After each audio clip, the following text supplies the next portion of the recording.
सांगलीतील कॅफे शॉपमधील अल्पवयीन मुलीवरील बलात्काराच्या घटनेनंतर शिवप्रतिष्ठान युवा हिंदुस्थान आक्रमक झाली आहे.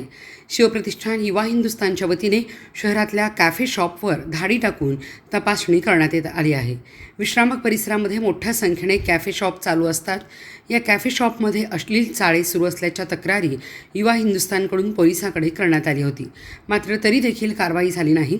एका कॅफे शॉपमध्ये अल्पवयीन मुलीवर बलात्कार झाल्याची घटना समोर आल्यानंतर संतप्त झालेल्या शिवप्रतिष्ठान युवा हिंदुस्थानकडून पोलीस मुख्यालयाच्या आवारात असणाऱ्या कॅफे शॉपवर धाडी टाकल्या. यावेळी अनेक कॅफे शॉप बंद असल्याचे आढळून आले. दरम्यान शिवप्रतिष्ठान युवा हिंदुस्थानच्या धाडीनंतर विश्रामबाग पोलीस देखील खडबडून जागे झाले. काय नेमकं बलात्काराची घटना घडली होती. पोलीस अधीक्षक कार्यालयापासून हाकेच्या अंतरावरती कॅफेमध्ये हा प्रकार सुरू होता. गेले 4-5 वर्ष झालं सांगलीमध्ये हे जे अनधिकृत कॅफे आहेत म्हणजे मिनी लॉजेस आहेत.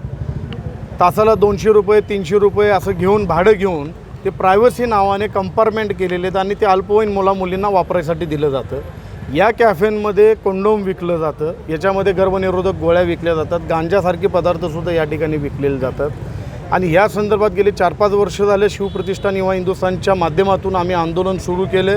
महाराष्ट्राचे गृहमंत्री मुख्यमंत्र्यांपर्यंत हे सगळं आंदोलन पोचवलं. त्यानंतर देवेंद्रजींनी संपूर्ण राज्यामध्ये अशा प्रकारचे कॅफे शॉप बंद करण्याचे आदेश दिलेले आहेत. मात्र गेल्या काही वर्षांमध्ये सांगलीमध्ये अनेक तक्रारी करूनसुद्धा हे कॅफे बंद होत नव्हते. 2 वर्षापूर्वी अशा कॅफेंची संतप्त जमावाने म्हणजे आपल्या कार्यकर्त्यांनी मोडतोड केली. कारण या सांगलीमध्ये आत्तापर्यंत 4 अल्पवयीन मुलींवरती बलात्कार झालेले आहेत. वारंवार माहिती देऊन सुद्धा अशी कारवाई होत नाही. ह्या अनधिकृत कॅफेसाठी पोलीस प्रशासन त्याचबरोबर महापालिका, कारण परवानगी घेताना कंपार्टमेंटची परवानगी घेतलेली नाही आणि food FDA food and drugs department हे सगळे जबाबदार आहेत. कारण वेळोवेळी माहिती देऊनसुद्धा ही कारवाई होत नाही. आज ज्या एरियामध्ये आपण फिरतो आहे अशा सांगलीमध्ये काही कर्मचारी आहेत जे या कॅफे शॉपमधून हप्ते गोळा करतात. त्यांची नावं आम्ही माननीय जिल्हा पोलीस प्रमुखांना दिलेली आहेत.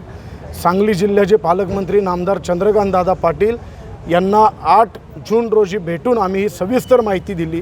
त्यांनी इथल्या SP ही सूचना दिली आणि ताबडतोब हे सगळे कॅफे बंद करायच्या सूचना दिल्या. SP साहेबांना भेटून आम्ही ही सगळी माहिती दिली. SP साहेब नुकतंच सांगली जिल्ह्यामध्ये आलेले आहेत. मात्र काही पोलीस कर्मचाऱ्यांची आम्ही नावं दिलेली आहेत जे अशा प्रकारच्या कॅफेंमधून हप्ते गोळा करतात. ज्या कॅफेंमध्ये गांजा, कोंडोम, गर्भनिरोधक गोळ्यासुद्धा विक्री होते. अशा कॅफेंवरती कारवाई पोलिसांनी केलेली नाही. म्हणून आज आम्ही ही कारवाई करतो आहे. आम्ही इथले पोलीस प्रशासन अधिकारी आहेत त्यांना सोबत घेऊन असे इल्लीगल कॅफेंवरती आम्ही आता धाड टाकतो आहे आणि आपल्याला आत्तापासून सकाळी 3 ते 4 कॅफे सापडलेले आहेत. त्याचबरोबर बरेच कॅफे चालक मालक ह्या कॅफेंना टाळं ठोकून पळालेले आहेत.